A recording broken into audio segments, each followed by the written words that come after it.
What's happening, guys? Happy Thanksgiving. We'll just say that. Happy Thanksgiving and welcome to the Dynasty WarZone, the People's Dynasty podcast. On today's show, we're going to talk the Mount Rushmore of Dynasty fantasy football.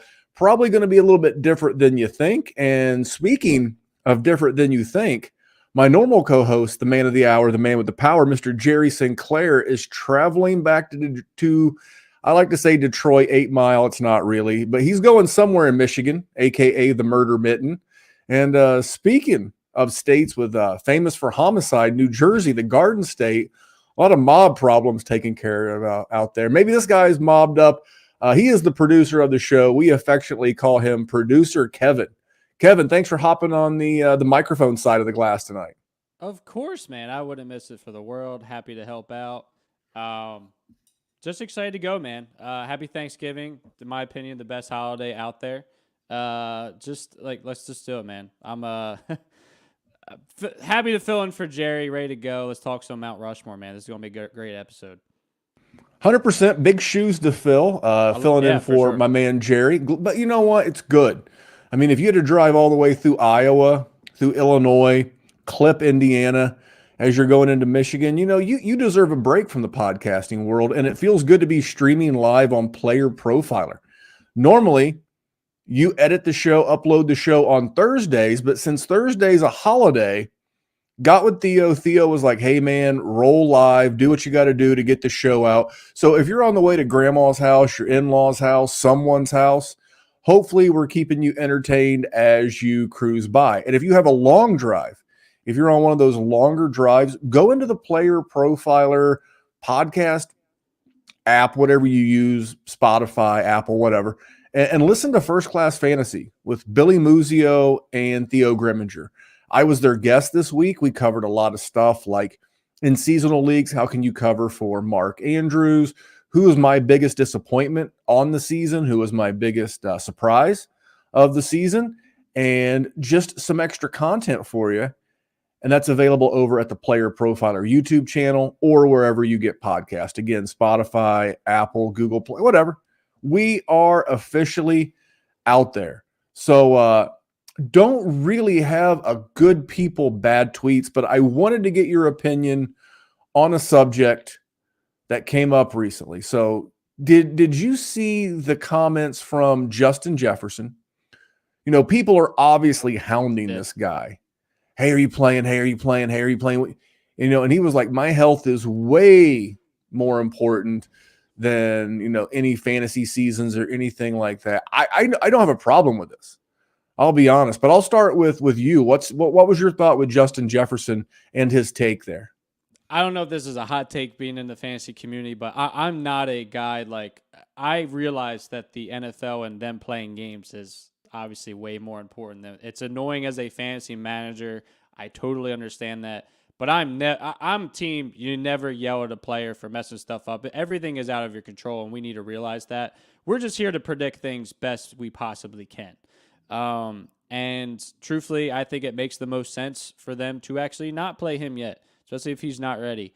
They've been really on fire. They did just have a really pretty crushing loss. But they're in a pretty good spot. I think they're probably going to sneak into the wild card here. It is in their best interest long-term to not rush him back. So, to me, I got no qualms at all with Justin Jefferson. Yeah, I don't have a problem with any of these guys because last week, and I told everybody on Twitter, it's like you keep that same energy because just a couple of weeks ago, maybe it was even last week, Mike McCarthy came out and said, he wasn't concerned about fantasy football. And Arthur Smith said the exact same thing. I don't feel like these coaches, these players, I don't feel like they owe us an explanation as fantasy gamers. It's like we know who they are, we know what they do, and this is who they are. Plan around it. And really, I don't feel as bad for content creators because those are the ones that I really think are the ones that are butthurt. Yeah. Because they did all these projections and predictions and they're not 100% right. So then we have to attack the players. We have to attack those that don't support the mission of burning Arthur Smith to the ground. I got news for you. We're gonna play a Ric Flair drop later in the show, but as Mr. Flair once famously said, whether you like it or whether you don't, learn to live with it.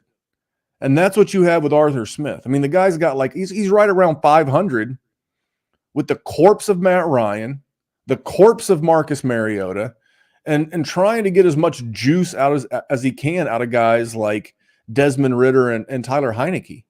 I hope they trade for a real quarterback in the offseason so maybe this thing can go.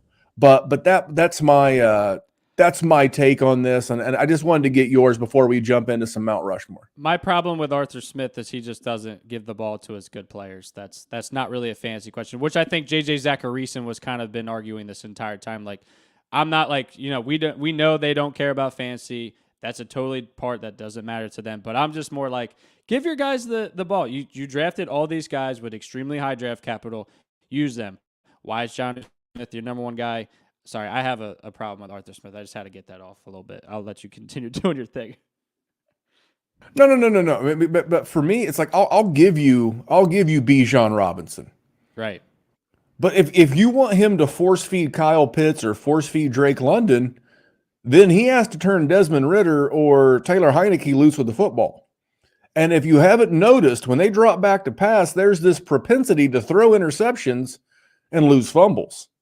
So when you have bad quarterback play, which is what he's always had, right, hand-me-downs, broken things, trying to piece it together, he's never really had a good quarterback in Atlanta. So I think there's going to be a ton of quarterback movement in the offseason. For sure. So, but maybe you think Desmond Ridder can rebound somewhere else, and maybe you wanted to play him like a stock. You know where you could do that, Kevin? Tell me, Memphis. Oh, come on, man. You know it's Mojo Fantasy. I absolutely know it's Mojo Fantasy. Mojo Fantasy is the best. It is. This episode brought to you by Mojo. Mojo is that player stock market. We love Mojo because we like making lifetime bets on players. You run out the clock on these guys. Mojo just rolled out a brand new fantasy platform. That's right. So now you can build a portfolio of player props. Oh, Jamar Chase, over 77.5. Oh, Kadarius Toney, under 15.5. Whatever the under is on Kadarius Toney, doesn't matter. You can just stack up the props in your portfolio. And the beauty is, once the Sunday games kick off, it's not over. It's not over until it's over with Mojo, because once those games kick off, you can then move in and out of positions. Let's say that you're well ahead of expectations. You can cash out. Let's say you're behind expectations. You're underwater. Well, you can double down. That's what makes Mojo so special, why they're different. Check it out. Go to the App Store, get the Mojo app, and use the promo code Underworld. The promo code Underworld gets you a 100% deposit match up to $100. So the promo code is Underworld, and they will match your deposit dollar for dollar. Go to Mojo, start building your portfolio, and then during the games, you can be a fantasy day trader. Woo. Yeah, and our buddy Dallas is going to be here in a little bit. He's going to have a rookie in his Prospect Premonition series. So maybe you get that name, you go to Mojo, you use that code Underworld. You see what I'm putting together for you. Nice little way for you to start building that off-season portfolio, because who's the most likely to go up? These unknown rookie players. Sometimes a bad player can get good, but we're going to talk about good players that have been good for a long time. So I was listening to a different podcast, nothing to do with fantasy football, but their premise was, who was the Mount Rushmore of? In this case, we're going to do Dynasty fantasy football. Now, Kevin, how long have you been playing fantasy? I know you said since like second grade, but like when was that? And how long have you been playing Dynasty? I've been fantasy, I want to say since like 2002, 2003-ish area. I won't say that like when I was a kid, I was playing super serious, but like one of my buddies and I, we love sports. We actually had a league with our parents, and it was a 6-team league. It was a whole thing just so we could play fantasy sports. So basically that was what got me into it. I got a lot more serious as like 7th and 8th grade, and then high school, I took off with it, college even more now. Obviously I'm here. So I got to say for a 30-year-old, I'd like to think my range is pretty solid, pretty much anywhere in the 2000s, Dynasty, though, I'd say more or less the last 5 to 7 years. So mainly just more redraft. So that's my history, at least for me. Yeah, I started playing. I didn't start playing much before you. I started playing like right around 2000. Mm-hmm. And I've got an obsessive compulsive personality anyway. So if I'm into something, Same. I'm all the way in. I mean, Yeah. you're not going to be half in. And I've loved it ever since. And so what we're going to do is we're going to go over the guys that are, and again, this is Mount Rushmore. So this is what I need you to understand. It's not like, President Obama was president, in like the teens, the 2000 teens, and like he didn't get elected. What was that? Like 2012? Sure. And then again in 16, or whatever it was, they didn't automatically break out the jackhammers and construction equipment, and they didn't start carving his face on Mount Rushmore. That's not how it works. Maybe we look back in 20 years, 15 years, and we build that Mount Rushmore. We say, you know what? Retrospectively, that was a great presidency. We're going to slap you on this big old rock, this big old mountain in the middle of the Dakotas. And that's where I came at from this. Guys that are still performing at a high level, but have performed at a high level right now. I wanted to put Justin Jefferson on there. Maybe you did. I don't know. But I came at this from guys that have really been good for that last 5 years, give or take. If it was 4, it's fine. If it was more, then that's fine too. But looking at the guys who've had like a consistent track record of just really being a solid dynasty outset.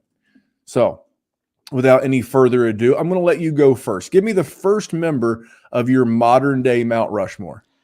Well, modern day. So when we sent the email out this morning about the the thumbnail and everything, and if you're on YouTube, you can see that thumbnail. I could not believe Christian McCaffrey was not in that said thumbnail. I just think it has to start with him. So for a running back standard, he's already been in here, 1, 2, 3, 4, 5, 6 seasons, 7 seasons actually, has been absolutely lights out. Actually, in my 2 home league dynasty leagues, I have Christian McCaffrey. I just thought I just have such an advantage over my opponent, and if he is healthy, which has been a thing over the past few years, but he's been pretty healthy, there's no better feeling than throwing Christian McCaffrey in your lineup, and I can't think of a worse feeling seeing this guy has Christian McCaffrey in your lineup.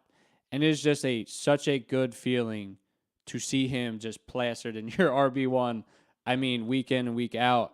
To me, especially if you're in a PPR league, and just I guess just a side thing here, I think a lot of people are more down on Christian McCaffrey long term because of his age. I think going to San Francisco is incredible for him because I think Kyle Shanahan will be able to make him last a lot longer than most running backs' shelf lives. So that's my first guy. I couldn't believe he wasn't on the thumbnail. Go ahead. Well, I'm actually going to go ahead and do my running back. Now, I didn't plan this to do a running back, a wide receiver, a tight end, and a quarterback. It just happened that way. Sure. But my running back is, and there's some recency bias to this, but my guy came out in that same draft class as Christian McCaffrey. My running back's Alvin Kamara. And if you look at his track record as a rookie, RB3, averaging 19.6 points a game. In 2018, he was the RB4, 23.6. In 2019, RB9. Yeah. 2020, the RB1 overall, averaged 25.2 PPR points a game. 2018, he was the RB8. Last year was his down year. That year, that weird Taysom Hill. We didn't really have a quarterback. It was a bad transition without, a stable quarterback. Jameis, Taysom Hill, all those guys just weren't great. Still finished as RB16 and averaged 14 points a game. And then my man's back. He missed 3 games. He's had a bye, and yet here we are. He is the RB9 on the season in total points, averaging 20.5 PPR points a game. For me, it was the consistency. I didn't let the recency bias of 2022, because I think that's where a lot of people would argue for Christian McCaffrey, because he had such a great 2022 and Kamara was down. But unlike Christian McCaffrey in the years of 21 and 20, where CMC was hurt a large portion of those years, Kamara's never let you down. He's always been consistent. And much like you said with Christian McCaffrey, these guys play a style that is going to lend them to play probably 2-3 more years. Right. Really, really good. Same draft class. I love both guys. For me, it was I chose between, do I want the boom mega weeks? Christian McCaffrey's 2019 was the second greatest running back PPR season of all time. Right. And I had to weigh that greatness versus the consistent greatness. Not as great, but more consistent. So for me, the consistency won my heart, and I went Alvin Kamara. Who is your other guy? Who's another guy? You have 3 to go. Yes. So my next guy stuck out to me for sure, and this is another guy that you just have been thrilled to have for nearly at least 7-8 years is Davante Adams. Reading him off like touchdowns, so he has had double digits in 6 of his last 7 seasons. This current season has not been as so great, but he is the wide receiver 12 as of this moment. We have 12 touchdowns, 10 touchdowns, 13 touchdowns, 5 touchdowns, 18, 11, and 14. Inside that one window, it was he was 3, 1, 2, and 3 of overall wide receiver. Just absolute dominance him and Aaron Rodgers had for that huge stretch. It was absolutely lights out. I think a lot of people were worried when he went to Las Vegas, specifically last year. Continued his dominance, even with some bad quarterback play, even though it was his buddy Derek Carr. But this year has not been super great, but I still think you're pretty happy to have him in your team. To me, having that much consistency, and similar to your Kamara argument, this is basically the same thing on my end. Just absolute consistency where, once again, it's more of a, what you're getting, and you're getting high-end production. So between the two of the things, I think it's an incredible combo. We play for touchdowns. Whether you're, back in the day, a lot of people were playing in standard leagues, which truthfully don't even exist anymore. But you play for touchdowns, and Davante Adams was a touchdown machine for that entire window. I'm not sure how much he's looking up towards the future. It kind of seems like it's coming to an end here. We'll see how the rest of the season pans out. But still, I have him in one of my main teams, and I'm very happy to start him in my wide receiver spot for sure every week. I was so hyper-focused on the wide receiver that I chose that I didn't pick Davante Adams, and now I kind of feel bad. Because to sit here and listen to you, file through those stats and really share how dominant he's been. Yeah. Turns 31 next month. He's a Christmas Eve baby. I'm looking right at his player card, and he'll be 31. But I think he can get that age because, by the time, you get to December, the season's over. So this is his age 30 season. Such a pro, takes such good care of himself. And there was a report that Jets are going to go all in on trying to get Davante Adams this offseason. They got their first back. Yeah. So I have no idea what they could offer to try and get Davante Adams, and who knows what kind of long-term cap purgatory they would put themselves in. But you talk about a true pro. Yeah. The reuniting of him and Aaron Rodgers, very good. My guy lost his guy as well. He's been without his OG quarterback that really made him break out, and my guy's Tyreek Hill. And he is currently the wide receiver 1. He's averaging 25.5 PPR points per game, but kind of what I did, the same kind of research I did with Alvin Kamara. As a rookie in 2017, as a rookie, we know wide receivers don't always explode. He was the wide receiver 9 overall as a rookie. In 2018, he jumped up to the wide receiver 3. 2019, he dipped. He was the wide receiver 32 due to injury. He missed 4 games. But his points per game that year was still really good, 15.7. Then the last 4 years, 2 overall, 6 overall, 2 overall, 1 overall. He's done it with 3 quarterbacks. He's done it with Alex Smith. He's done it with Patrick Mahomes. He's doing it right now with with Tua Tagovailoa. And he's got another good wide receiver opposite him, like he did in Kansas City with Travis Kelce. He's quarterback proof. He's matchup proof. He's teammate proof. I do kind of feel bad that I didn't think of Devontae Adams that same way. It's just that this is maybe where I fell Sure.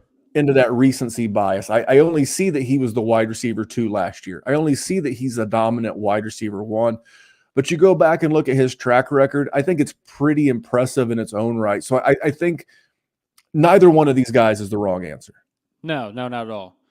My thing on Tyreek is because he was definitely in consideration, and we were talking before the show, and I was even kind of thinking like Tyreek has to be one of the most dangerous fantasy players of all time. He is probably one of the true players that when you see against him, you're like, oh, there's a really good chance he could just go off, and I don't even have a chance this week. Probably with the highest fear factor, I guess. The thing with Tyreek that made me actually not put him on my list is that I think with his crazy games, it kind of skewed his ranking in the receiver category for a few years. When you're having 50-point games or whatever, but next week you might have had 9 or you might have had 6. I think for a lot of those Kansas City years, he wasn't necessarily the most consistent. It was almost like insane boom or bust. You felt good, and you didn't really get really screwed. But I think there was a lot of variance there with Tyreek, which kind of gave me some hesitancy on Tyreek. But I mean, seriously though, with the highest upside maybe of all time.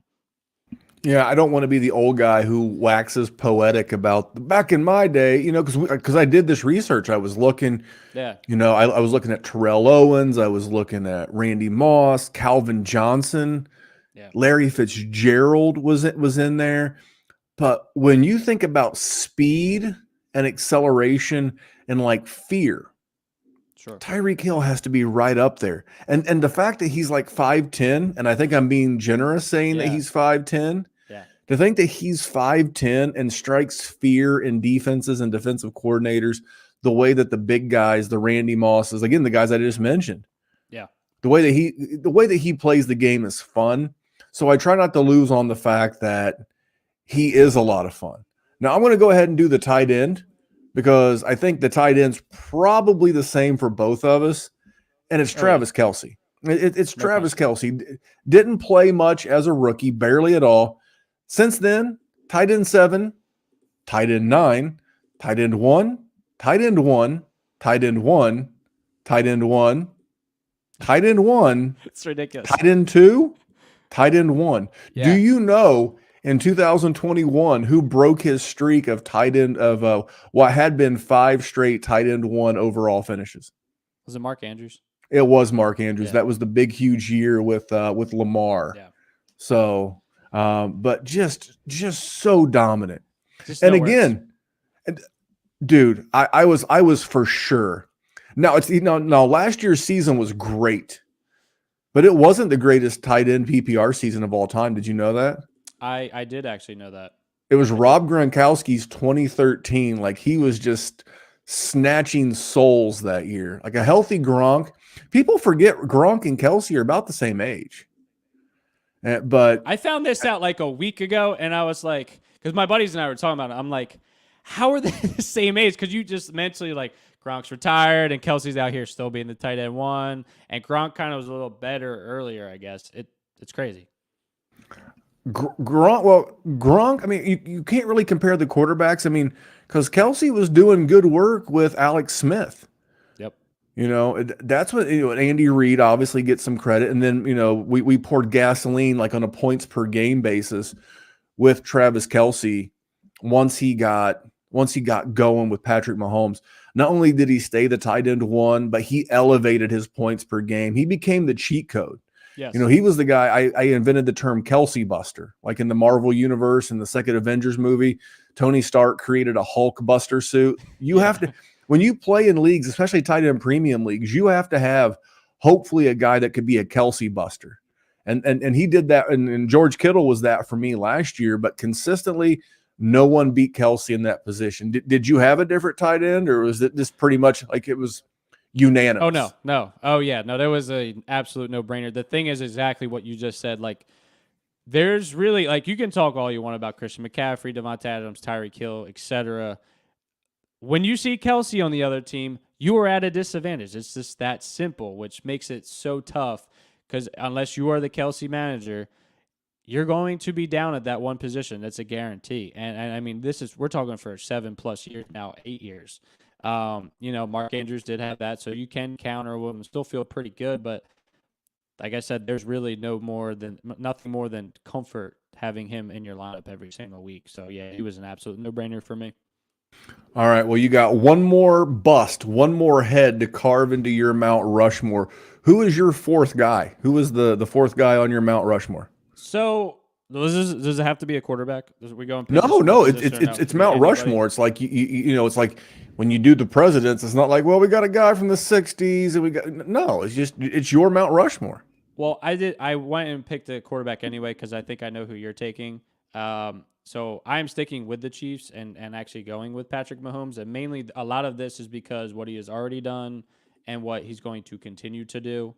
I mean, basically the best quarterback for sure in football. Now, I know who you're taking, so I'm going to save that.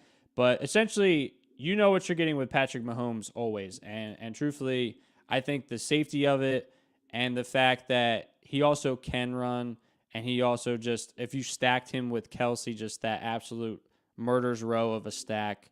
To me, it's just the safety of knowing who he is, and he just had some lights out seasons. He's the quarterback one twice.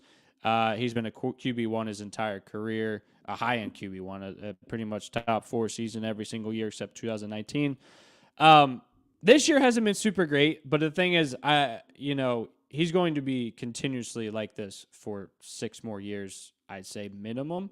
Watching just Monday Night Football last week, the dude is so sneaky, can always run, can always get you that more points too. So he's going to do it even with bad weapons too, which makes it like he's, I guess, weapon proof.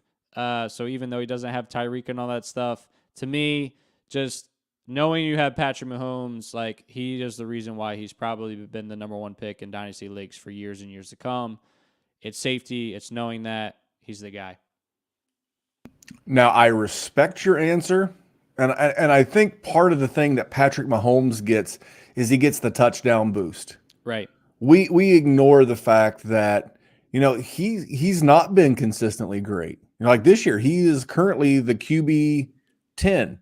He's had 3 games, right, where he scored more than 20, what I call ESPN basic bitch scoring games. 3, yeah, 3 over 20. And he is, like I said, his name carries a lot of weight, and it should. He's very, very good. They clearly need to get him some help in the offseason, and I hope they do. Sure. But there's only one answer for if you're going quarterback. You didn't have to go quarterback. There's only one. It's Josh Allen. It's not even close. So as a rookie, he didn't play all the games, but as a rookie, he finished as the QB 21, but he averaged 17.3 points a game. So like once he got going, pretty good. Second year, QB 6, 18 points a game. Oh, then when the magic happens, 2020, QB 1, 2021, QB 1, 2022, QB 2. He finished second to Patrick Mahomes, except he got the DeMar Hamlin game taken away from him. Yeah. Had he scored 15 PP or ESPN points in that game, he would have overtaken Patrick Mahomes for the QB1. Oh, and this season, he's the QB1. All this guy does is just kick ass. It's like I can never figure out in Dynasty, like, why when we do it. And he's 27, by the way. He's about 1 calendar year older than Joe Burrow. And I think people see the interceptions, but does it matter? He's the running quarterback that doesn't. I'll jinx him. He'll get hurt this weekend. He's the guy who doesn't get hurt. Tear a UCL, we'll play through it. Hurdle linebackers and jump over people, rush. He just does it all.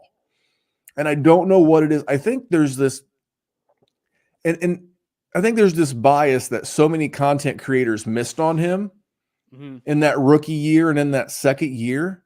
Sure. That I always think that there's this stigma he's never going to get the credit for. He's always going to be behind Mahomes. I have no idea why he's behind Jalen Hurts.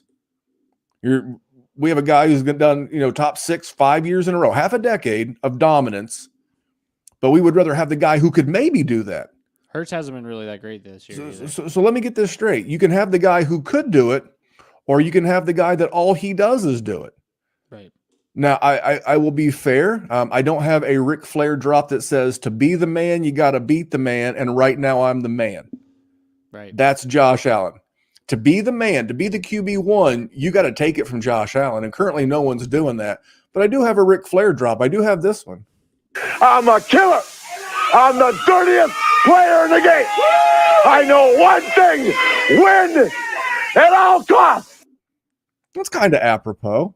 Yeah, I like Josh is a killer. Josh Allen is a killer. So, hey, real quick, we're going to recap this, and then we're going to get into some historic all-time, Thanksgiving's about, CBS does a great job, and Fox does too, with, remembering the Madden and Pat Summerall, and they share that history. So we're going to go through, and we're going to give you our all-time fantasy and dynasty Mount Rushmore. But real quick before we do that, won't you recap your 4? So I went with Christian McCaffrey. Do you want me to talk about them, or you want to say who I have? Just recap for maybe those that are just like jumping in, live stream. Give us your Mount Rushmore. They can go back and listen to the reasons. So we have Christian McCaffrey, Devontae Adams, Travis Kelce, Patrick Mahomes. That's my lovely face of Mount Rushmore. My coworker just went to Mount Rushmore. Shout out to John. He did not see these faces, which might have been actually kind of cool if you show up and see like their faces, like Christian McCaffrey and stuff. But anyway, you. First of all, if you've never been to Mount Rushmore, I have. I have not. It's cool, but then you feel so disappointed because you go. That's what he just told me. My coworker just told me that. Yeah, exactly. You go. You take like a really cool hour tour. You get to read some of the history of like how they built it and like, what they do to upkeep it. And then you're great.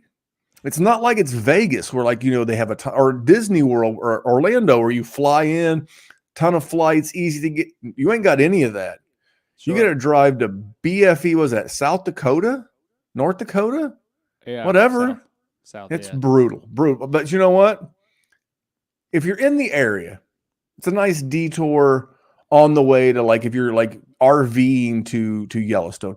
My Mount Rushmore, Josh Allen, Tyreek Hill, Travis Kelce, Alvin Kamara.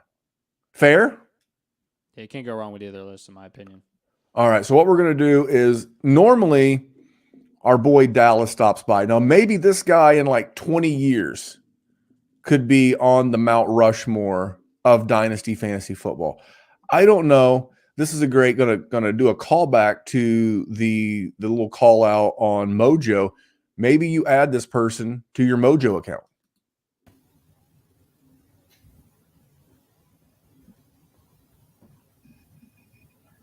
Welcome to this week's episode of the DWZ. That's right, the Dynasty WarZone's very own prospect premonition. And as always, I am your host, Dallas. You can find me on all the socials at Salad Galore, Dallas spelled backwards with the double L Galore.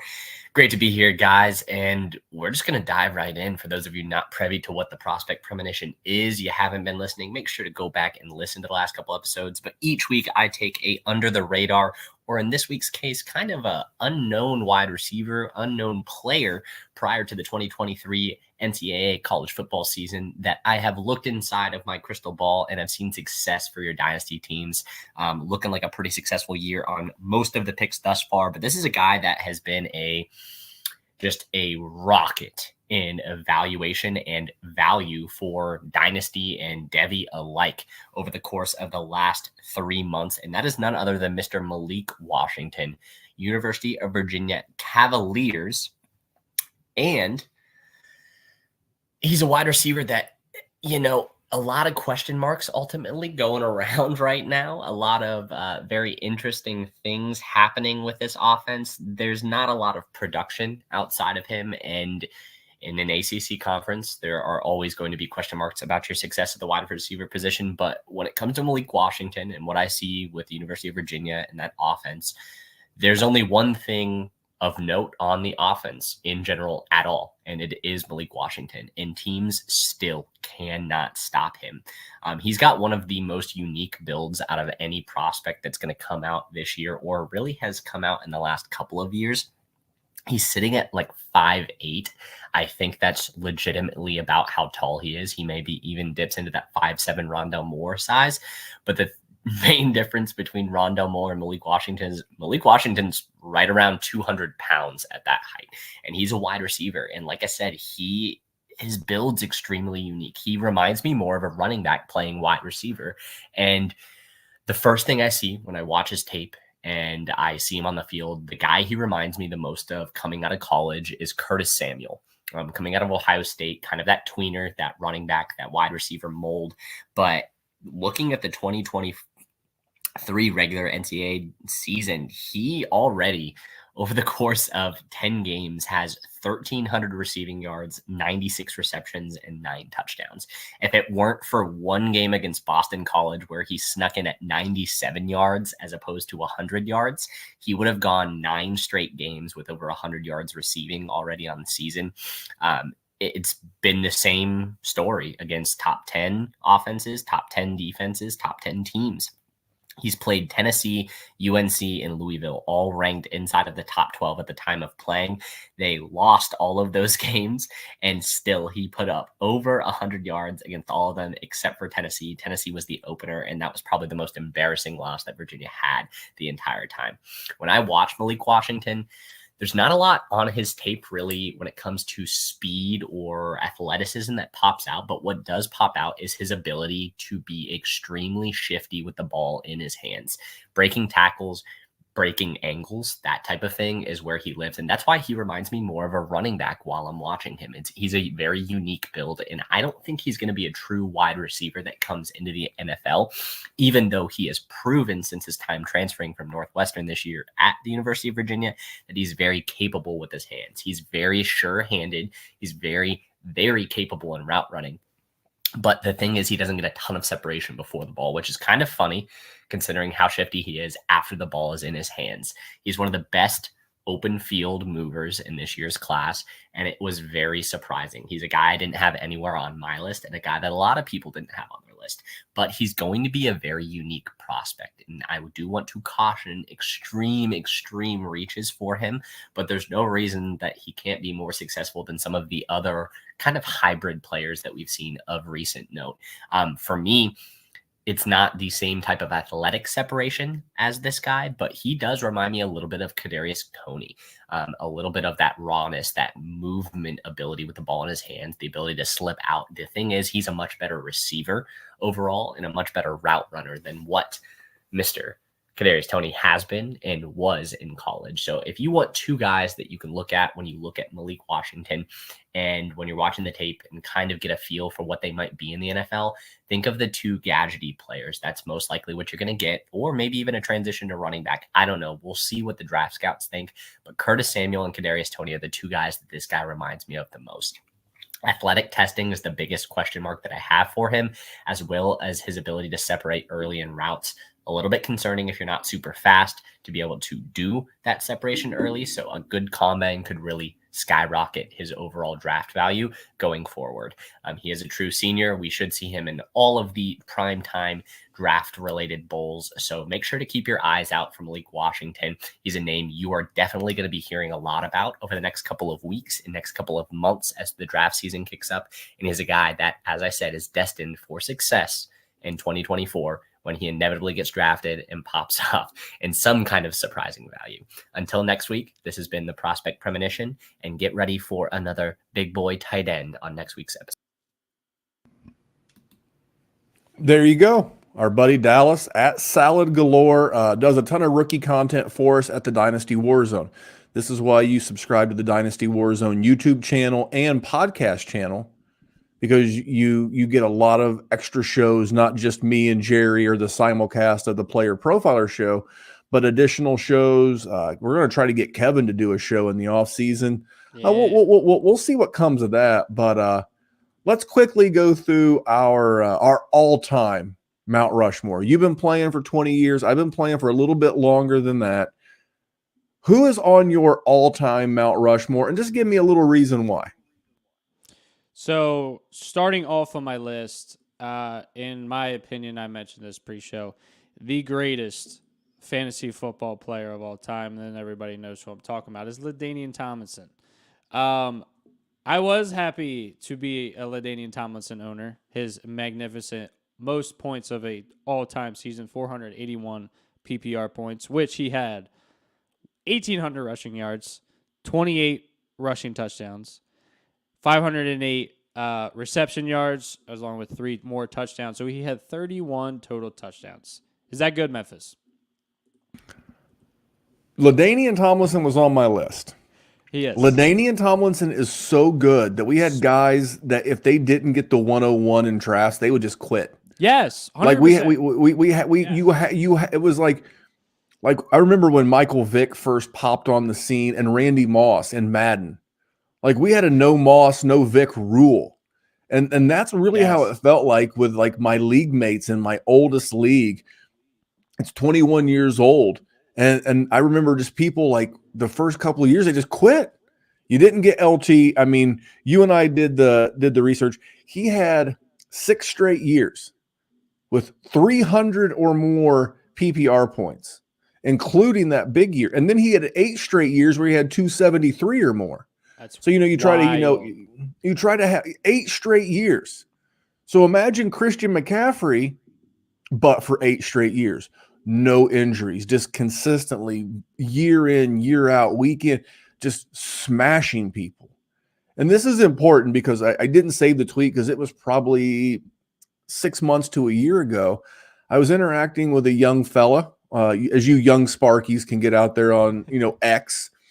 And it was, he was trying to tell me that Christian McCaffrey was the greatest fantasy asset of all time. I said, how dare you? That's insane. How dare you? I think this young man was maybe all of 20, had never really given thought to LaDainian Tomlinson. It's shameful, but that's the cool thing. If you're one of our younger listeners, this is great. Maybe you're stuck in the car on the way to grandma's house, or your significant other's driving to your mother-in-law's, whatever it is. Take your phone, pause this podcast, and go watch LaDainian Tomlinson highlights. There are guys that still do his celebration. They do the football flick. It's like, defensive backs when Deion Sanders. There are guys who still do Deion's high step as they return a pick 6.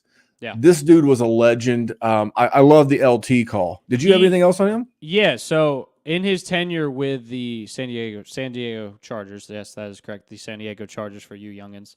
In his career with the Chargers, which was, I believe, 10 seasons, he missed a total of 3 games.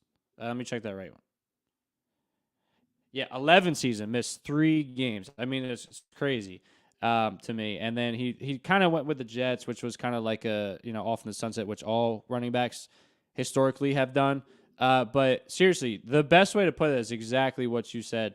People would quit when they found out they did not get the number 1 pick, and they would literally hand a trophy to that person. It was just that much of an advantage because, back then, points, I think, were scored a lot less than they were now. So imagine having Christian McCaffrey back then when everybody else was having, like, current RB2s. It just was not fair. And it was just like, you would just laugh. You're like, I got LT, I'm good. It was just that simple. Simpler times back then, man. It sure was. Now, obviously, LT was on my list as well. There is no fantasy football dynasty. There's no Mount Rushmore that does not include LT. I'll be honest. I'm gonna bring him up as like an honorable mention. So LT, that's on both of ours, right? Yeah. As an honorable mention, because Travis Kelce belongs on this as well, the all-time. But we already talked about, Travis Kelce. So I'm going to call this guy an honorable mention. And for me, it was Tony Gonzalez. Mm-hmm. Because Tony Gonzalez for so long was just so good at giving fantasy points. Now, his best seasons do not, compare to the best seasons of Gronk or Travis Kelce's best seasons. But for a real long time, he was the tight end 1 or 2 for about a decade. Incredible. There was the intermingling of Antonio Gates, and there'd be a guy here or there, but like every year, tight end 1, tight end 2, tight end 1, tight end 2. But the reason why I took him from on my Mount Rushmore of all time down to historical is simply because he did not hit the point totals that he did, and to his credit, he played well into his 30s. just like Kelsey has. I just wanted to bring him up because I did the research and might as well bring it up on the show. But that's my honorable mention because I can't not say Kelsey's on the all-time tight end Mount Rushmore. To me, yeah, Kelsey should be on this list. I bypassed him because we also did just talk about him as well. I did have Tony Gonzalez on my list, though. So I'll just kind of, go off of what you said. Tony Gonzalez was incredible, and to not repeat what we said about Kelsey, but it was the same thing. When you had Tony Gonzalez, you knew what you were getting, and that was guaranteed. Like, that was absolutely guaranteed. Another guy who over his, I don't even know, he played from 1997, let me make sure that's right, to 2013. He missed, count them, 2 games? 2 games ever. Two games. That's incredible. You weren't getting any injuries. A tight end, even nowadays, Kelsey kind of changed the standard on this, but he had 4 seasons over 1,000 yards, and 2 of them were over 1,200 yards. He had multiple seasons with double-digit touchdowns. I think he finished as a tight end 4 times. Once again, it's just that once points were a lot different back then, and tight ends weren't scoring like that, and they were not getting. A good tight end for your team might get like 400 receiving yards back in the early 2000s. So when your tight end is throwing out there and he's getting receiver numbers, I mean, the pace of play and everything has changed so much in the future, and not to sound like an old dude, but it really was a different game. They're not going for it on 4th down then. 4th and 1, they're punting. 4th and inches, they're still probably punting. So many different changes in the game now. Which we're spoiled, and it's changed for the absolute better. But I think it's definitely a point that needs to be brought up that, we look at these historical numbers, and, I looked up the all-time quarterback seasons. Every single quarterback is a recent quarterback. It's not even close. The only one that even comes up is Tom Brady's 2007 season. It's everybody recently, and Peyton Manning's 2013 season, which I'd argue are the 2 best seasons of all time, comparatively to the other standings. But that's my main takeaway, though, for when I pick these guys. I think it's such a big thing when there's that competitive advantage in the same position, when you're that much better than the next guy. Because, okay, there's this many amount of points or whatever for the quarterback, but when, Tony Gonzalez is averaging this many points, say 15, 16 points a game, and the next guy's averaging 8, that's crazy. So that's my main takeaway with that and in general. I don't hate it. It's time for me to be a homer, but you made a very good point there. And you know what? What I'm going to do is I'm going to collect myself. I want to make sure that I'm going to sneak in one more commercial because it's Black Friday, and you want to go to Player Profiler. There's going to be the biggest Black Friday sale ever. You'll have to go to the website, check it out on Friday. But since it's Thursday, we might as well tell you about one of the Dynasty products available over at Player Profiler. Now, I know many of you are looking for a secret weapon for your Dynasty League, and I have it. It's called the Dynasty Dominator app. You go to the App Store, go to Google Play. It's right there. It's $5 to download, and then every year it's $5 to load the next incoming class of rookies. You can add Superflex, add tight end premium. It's incredible because it allows you to look up players. It allows you to vote on whether a player is a buy, hold, or sell, and then see the market sentiment on that player. And you can compare their lifetime value rating from Player Profiler to their Dynasty ADP at the FFPC, all in the price lookup tool. And beyond that, we have a trade analyzer, so you'll never lose another Dynasty trade again. And in our settings, you can set this is a win now team, this is a rebuilding team, and then we let you compare players. Look at their metrics side by side, prospect metrics, NFL metrics. It's all there. It's $5 in the App Store. There's some add-ons for Superflex and to buy the upcoming rookie class. Every year, you're going to spend $5 on this thing, and it's going to be well worth it. There you go. I can't promise you that the Dynasty Dominator package is going to be on sale, but I did hear Theo and Billy, again, I was on First Class Fantasy with them on Monday. Podcast came out today that there's going to be a Black Friday sale. So go to playerprofiler.com, check it out. I'm a shameless shill. But anyway, I'll tell you who else I'm shameless about. If you're watching on YouTube, you see the Colts hat. For me, the quarterback that I remember being dominant is Peyton Manning. And I look at his points per game, and I looked at Tom Brady as well. I mean, these are guys that averaged around 18 ESPN points per game. And you start thinking about how the rules have changed. Like, we live in the golden age of quarterback play.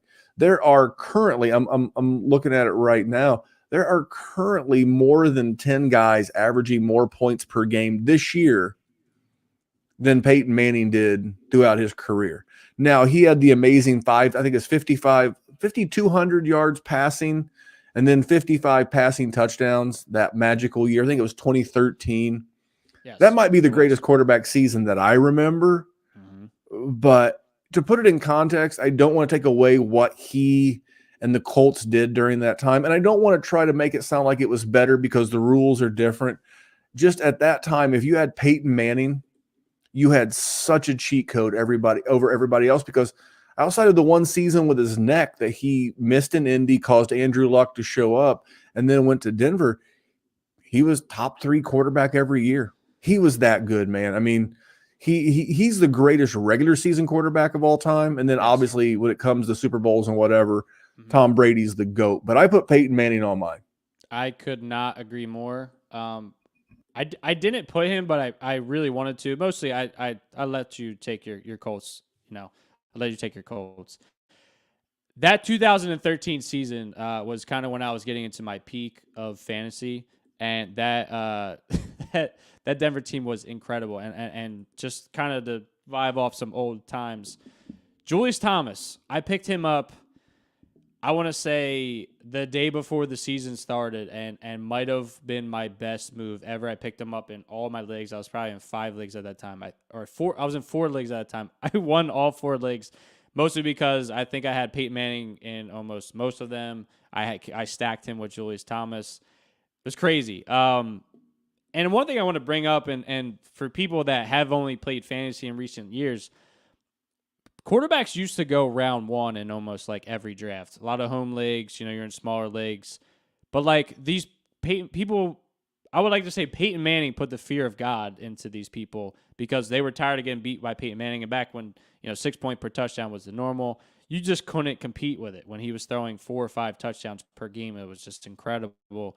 You would just get blasted. And I remember my one league, I had a 1 keeper league, and my cousin had Peyton Manning, and it was just unbelievable. And he just rolled that league, and it was a dynasty, honestly. Go ahead. No, I was gonna say, so do you have one more, or do you have 2 more? I have 2 more, but we can do 1 more. It's up to you. No. It's not Mount Rushmore without 4. Of course. So I just feel like this needs to be brought up. And I don't love this pick because of mainly my I've been going for consistency, but mine is Antonio Brown. To me, he had, and we're not going off of craziness or any current recent things, but his tenure in Pittsburgh was just absolutely incredible. He was elite for a good 6 to 7 seasons. Now, he also has number 3 and number 4 best season of all time, which none of the other greats can say that they're even twice in the top 10, besides Randy Moss. So to me, I think he gets kind of thrown away because he's not probably one of the greatest receivers of all time. But from a fantasy perspective, he was absolutely unreal.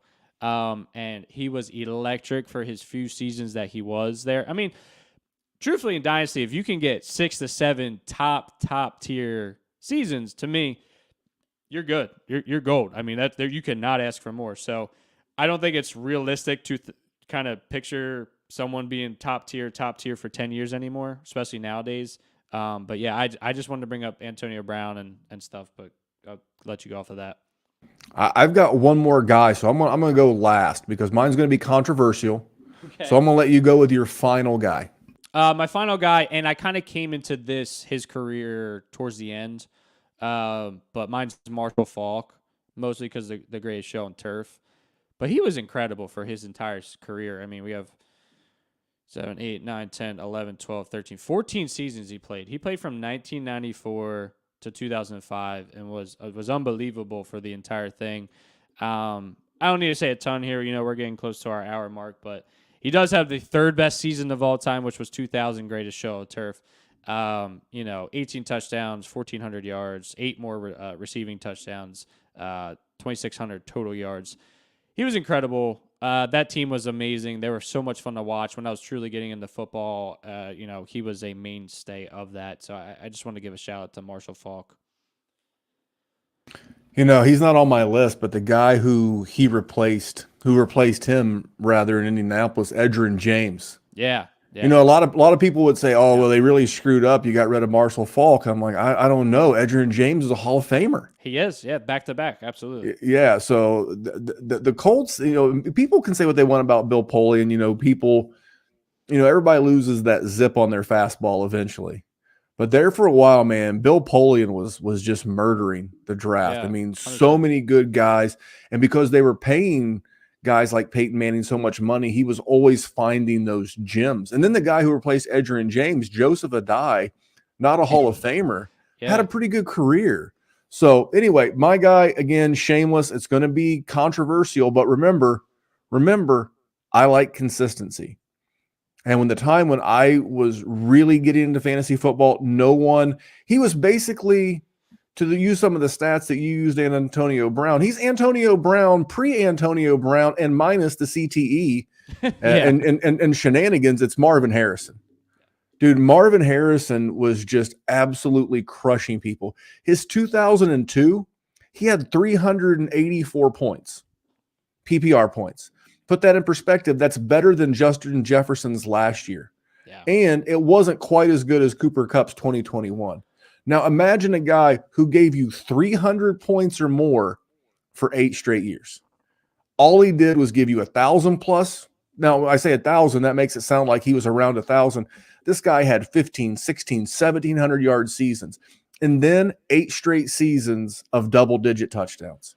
He was boring. He was quiet. Allegedly shot at and killed a guy at a Philadelphia car wash. More about that being from that area of the country. Yeah. But Marvin Harrison was, and also to put this in perspective, this is also at the same time when Peyton Manning was not only feeding Marvin Harrison, he was feeding Reggie Wayne, who's a borderline Hall of Famer. Dallas Clark had a great run during that time. You had Brandon Stokely, and you had all these ancillary third wide receivers. But they had 3 receivers one year have 10 touchdowns. As crazy as that is to say, and Marvin Harrison never dipped in production. Other guys that I really enjoyed, looking at their numbers and having that look at the past. Terrell Owens. Yeah. But again, not as consistent. He played a more physical game and fought some injuries. Really good, though. Averaged like 18 PPR points for his career. And that was a hell of a career. Randy Moss had the magical 2017 or 2007. Yes. That was a crazy season. Larry Fitzgerald had a very consistent, run, but just year in, year out, we're talking dynasty what we do, because this is what we're looking for.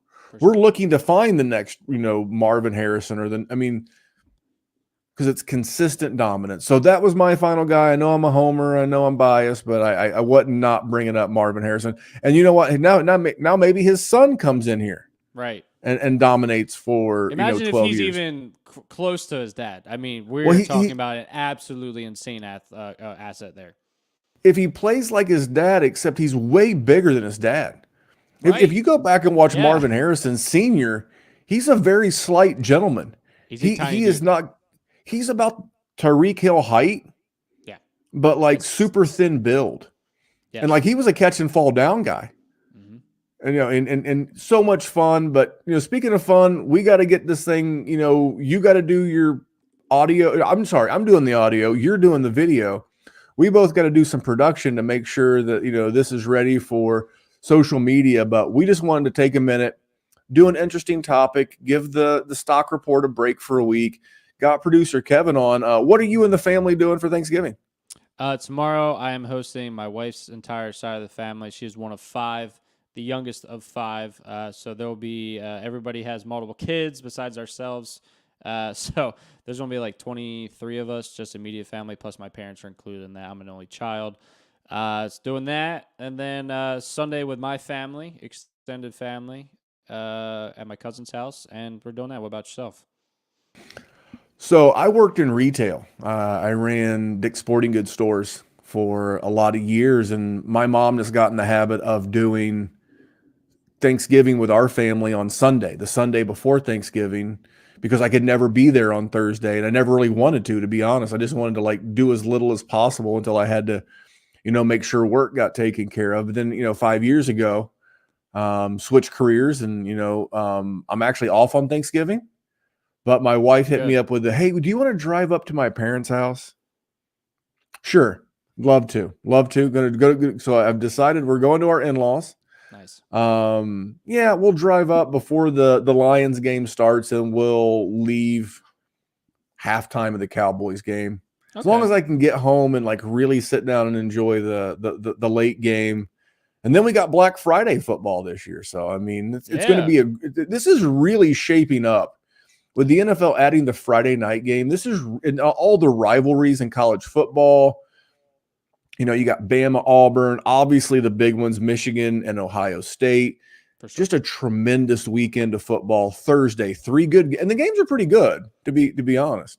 Friday, it was supposed to have been better. It was supposed to be Tua versus Aaron Rodgers, but Aaron Rodgers didn't do his part. That would have been incredible. Great slate of games. We got Philadelphia and Buffalo this weekend. We've got some really good games. So a lot to be thankful for on the football front, and a lot to be thankful for just in life in general. So on behalf of the Dynasty WarZone, I want to thank you guys for listening, supporting us on Player Profiler. Kev, I want to thank you. You've been a tremendous producer for the show since you've been with us while we've been here at Player Profiler, and you've done a great job on this side of the microphone, and I appreciate you hopping on. So I didn't have to do this alone, and so that Jerry can go visit his family in the murder mitten. Absolutely. I want to give one more shout out to Uncle Ted in the comments. Antonio Gates has to be on the Mount Rushmore. That is a great one, and he was absolutely unbelievable for years and years. Probably, truthfully, now that you say that, one of my favorite go-to guys for years. Did you know he played basketball? He was a cheat code. Yeah, we 100% a cheat code. By the way, while we're giving shout outs, and shame on me for not doing it until the end. I should have done it sooner. Neil Gray. Oh my gosh, yes. Neil, his Twitter handle is NRG and a bunch of numbers. I follow him. I just retweeted it the other day. So go to @DWZ Memphis. Scott Fish was tweeting him. Neil finished in the Scott Fish Bowl 4th overall. Undefeated season. Now, mind you, this is the largest tournament in fantasy sports. He has, a perfect record. It's crazy. A perfect record, and like 4th in overall and total points scored. And this is 2 years in a row, mind you. Last year, he was top 10 as well. And another little tip of the cap to Tyler Orginski, who works with the JWB Fantasy Network. He used to do DFS, Daily Fantasy Sports, for us last year. His former co-host is, went a different direction, so those guys didn't do a show for the Dynasty WarZone this year. But we want to shout out Neil. Neil is our admin. If you join up over at patreon.com/Dynasty WarZone, he's the one who helps get you squared away. I give you the link. I get you in the group chats, and then when we start doing orphans and all of that stuff. And, Neil's great. He's like the sweetest guy in the whole world, but he's like that one that'll come knocking on your door to pay your patron dues for the patron leagues. It's great. Yes. But yeah, just a shout out to Neil and a shout out to Tyler. Those guys, Tyler finished like 48. And you might say, well, how many people were in there? Like 3,600? Yeah. And to finish that high is a pretty amazing feat. But guys, we're going to get out of here. We're going to go wrap this thing up so we can go hang out with our family the rest of the weekend. But thank you for being part of our Dynasty family. So Kevin, thank you.